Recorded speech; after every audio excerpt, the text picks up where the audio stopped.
కాంగ్రెస్ ప్రభుత్వం ప్రతిష్టాత్మకంగా చేపట్టిన కులగణన సర్వే తీవ్ర రచ్చకు దారితీస్తోంది. కామారెడ్డి డిక్లరేషన్ ప్రకారం 42% బీసీలకు రిజర్వేషన్లు కల్పిస్తామని కాంగ్రెస్ హామీ ఇచ్చింది. హామీ మేరకు కాంగ్రెస్ పార్టీ కులగణన చేపట్టింది.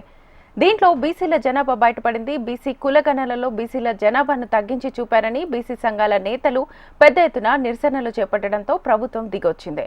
అసెంబ్లీలో బీసీ కులగణన అంశం చర్చకు వచ్చినా చట్టం చేయకపోవడంతో పెద్ద ఎత్తున ప్రతిపక్ష పార్టీల నుండి వ్యతిరేకత ఎదురైంది. దీంతో చేసేది లేక రీసర్వే చేయాలని కాంగ్రెస్ బీసీ నాయకులు కోరడంతో ప్రభుత్వం రీసర్వేకి ఒప్పుకుంది.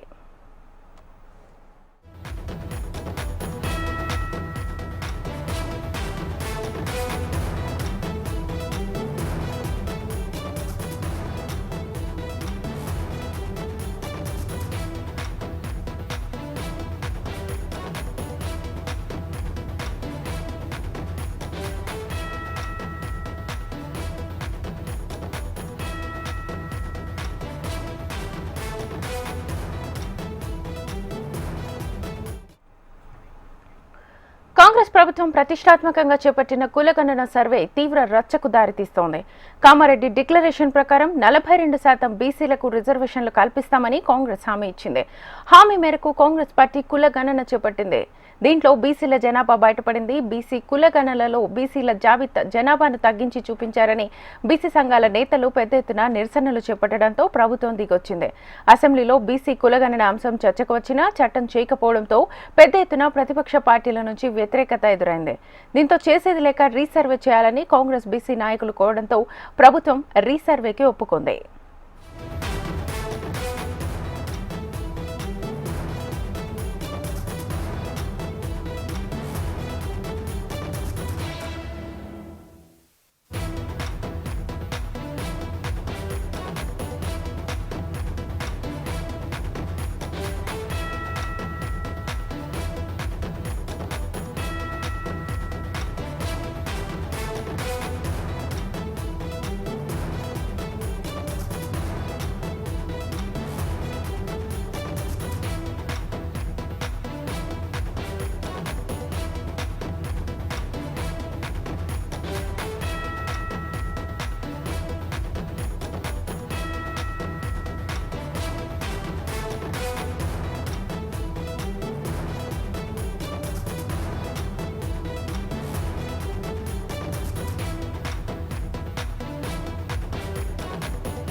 ఇక కాంగ్రెస్ ప్రభుత్వం ప్రతిష్టాత్మకంగా చేపట్టిన కులగణన సర్వే తీవ్ర రచ్చకు దారితీస్తోంది. కామారెడ్డి డిక్లరేషన్ ప్రకారం 42% బీసీలకు రిజర్వేషన్లు కల్పిస్తామని కాంగ్రెస్ హామీ ఇచ్చింది.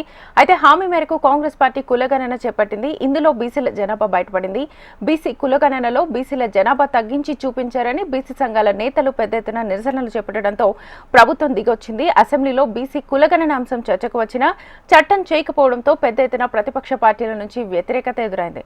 దీంతో చేసేది లేక రీసర్వే చేయాలని కాంగ్రెస్ బీసీ నాయకులు కోరడంతో ప్రభుత్వం రీసర్వేకి ఒప్పుకుంది. ప్రస్తుతం ఈ రీసర్వేకి సంబంధించి ఎక్కువగా చర్చ జరుగుతోంది. దీనికి సంబంధించి ఇటు కాంగ్రెస్ వర్షన్ ని వినిపించడానికి మా ప్రతినిధి ప్రేమ్ లైవ్ ద్వారా సిద్ధంగా ఉన్నారు. అలాగే బీఆర్ఎస్ వర్షన్ కి సంబంధించి మా ప్రతినిధి ప్రవీణ్ లైవ్ ద్వారా సిద్ధంగా ఉన్నారు. అలాగే బీజేపీ వర్షన్ కి సంబంధించి మా ప్రతినిధి ఆర్కే లైవ్ ద్వారా సిద్ధంగా ఉన్నారు.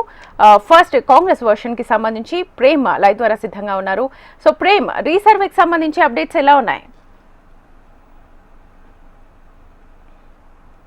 రాష్ట్ర వ్యాప్తంగా కూడా గతంలో ఎన్నికల ముందు కాంగ్రెస్ పార్టీ కామారెడ్డి డిక్లరేషన్లో భాగంగా బీసీలకు 42% రిజర్వేషన్లు కల్పిస్తామని హామీ ఇచ్చింది. మరొకవైపు దేశవ్యాప్తంగా కూడా రాహుల్ గాంధీ కాంగ్రెస్ పార్టీ అధికారంలోకి వచ్చిన తర్వాత ఆయా కులాలకు కులాల ప్రాతిపదికన జనాభా ప్రాతిపదికన రిజర్వేషన్లు కల్పిస్తామని చెప్పేసి కూడా రాహుల్ గాంధీ చెప్పడం జరిగింది. దాంట్లో భాగంగా రాహుల్ గాంధీ ఇచ్చిన మాట మేరకు దేశవ్యాప్తంగా కాంగ్రెస్ అధికారంలోకి రాలేకపోయింది. అధికారంలో ఉన్నటువంటి తెలంగాణ, కర్ణాటక దాంట్లో భాగంగా తెలంగాణకు వచ్చేసరికి బీసీల కులగణనకు సంబంధించినటువంటి చేయడం జరిగింది. దాదాపు రాష్ట్రంలో ఉన్నటువంటి ఆ రెండు మేజర్గా ఉన్నటువంటి సమస్యలు, ఒకటి బీసీ కులగణన, రెండోది ఎస్సీ వర్గీకరణ, రెండు అంశాలపై కూడా కాంగ్రెస్ పార్టీ ముందుకు వెళ్ళింది. దాంట్లో మనం మేజర్గా బీసీ కులగణనకు సంబంధించినటువంటి అంశాన్ని కనుక మనం ప్రస్తావిస్తే గత పదేళ్లకు ముందు బీఆర్ఎస్ ఏదైతే చేపట్టినటువంటి సమగ్ర కుల సర్వేకి సంబంధించినటువంటి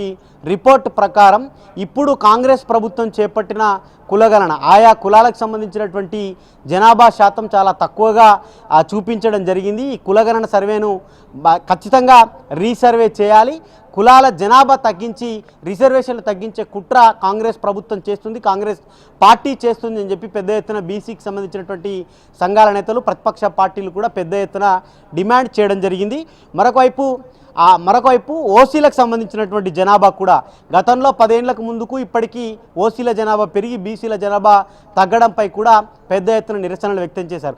దాంట్లో భాగంగానే కాంగ్రెస్ పార్టీకి సంబంధించినటువంటి బీసీ ప్రజాప్రతినిధులంతా రాష్ట్ర వ్యాప్తంగా బీసీ కులగణనకు సంబంధించినటువంటి అంశం దేశంలో ఎక్కడా లేని విధంగా బీసీలకు ఎస్సీలకు సంబంధించినటువంటి జనాభా, మరొకవైపు ఓసీల జనాభా బయటపడింది. కానీ ఇటు మైనార్టీలను బీసీలో కలపడాన్ని పెద్ద ఎత్తున ఒకవైపు బీజేపీ పెద్ద ఎత్తున వ్యతిరేకించింది. మరొకవైపు బీసీలకు సంబంధించినటువంటి జనాభా మేజర్గా రాష్ట్రంలో ఒకటి గొల్ల కురుమలు, ముదిరాజులు, ముస్లింలు, ఈ 3 సామాజిక వర్గాలు కూడా దాదాపుగా 1,20,00,000 నుంచి 1,50,00,000 పైగా కూడా ఉంటారు. కానీ ఈ బీసీ కులగణనకు సంబంధించి కులాల వారీగా డాటా ప్రకటించకపోయినా కేవలం ఆయా బీసీలలో ఇంత జనాభా ఉంది, ఎస్సీలలో ఇంత జనాభా ఉంది, ఓసీలలో ఇంత ఉంది, మైనార్టీలకు సంబంధించినటువంటి బీసీ ఓసీలకు సంబంధించినటువంటి జనాభాను విడుదల చేసింది, కానీ కులాల వారీగా మాత్రం విడుదల చేయలేదు. దీంతో రాష్ట్ర వ్యాప్తంగా పెద్ద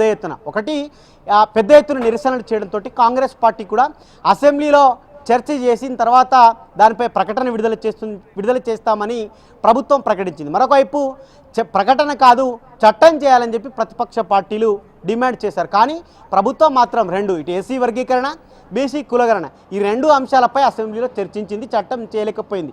దాంతో పెద్ద ఎత్తున రాష్ట్ర వ్యాప్తంగా కూడా మళ్ళీ ప్రతిపక్ష పార్టీలు, ప్రజా సంఘాలు నిరసన కార్యక్రమాలు చేపట్టడంతో స్థానిక సంస్థల ఎన్నికలకు సంబంధించినటువంటి ఒక రివ్యూ సమావేశాన్ని సీఎం రేవంత్ రెడ్డి ఏర్పాటు చేశారు. ఆ సమావేశంలో అందుబాటులో ఉన్నటువంటి మంత్రులు, టీపీసీసీ చీఫ్ వీరంతా కూడా పాల్గొన్నారు. స్థానిక సంస్థల ఎన్నికలకు సంబంధించినటువంటి కసరత్తు ఇప్పటికే రాష్ట్ర ఎన్నికల సంఘం వీటన్నిటిపై కసరత్తు ప్రారంభించింది.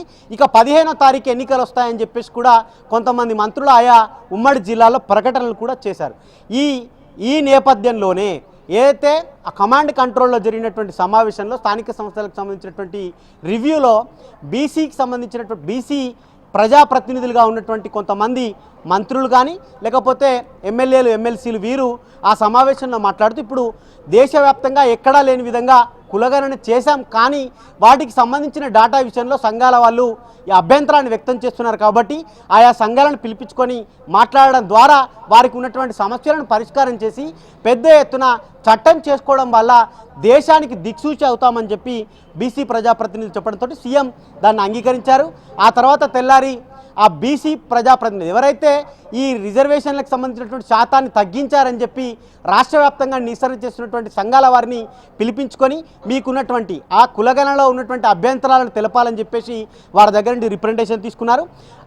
ఈ సమావేశం తర్వాత ప్రభుత్వం మరొక మారు ఎవరైతే 3.6% నమోదు చేసుకోలేదో కులగణనలో వారందరూ నమోదు చేసుకుంటూనే మిగతా సమస్యల పరిష్కారం కోసం మరొకసారి రీసర్వే అని చెప్పి ప్రభుత్వం ప్రకటించింది. దీనితో ఇక స్థానిక సంస్థలకు సంబంధించినటువంటి ఎన్నికలు కూడా కొంత పోస్ట్పోన్ అయ్యే అవకాశం ఉంది. కాబట్టి వీటన్నిటిని పరిష్కారం చేసుకున్న తర్వాత ముందుకు వెళ్ళడం ద్వారా ఎక్కువ మెజారిటీ మద్దతుదారుని గెలిపించుకునే అవకాశం ఉంటుందని చెప్పేసి కూడా కాంగ్రెస్ పార్టీ అయితే భావిస్తుంది. శ్వేత, రైట్.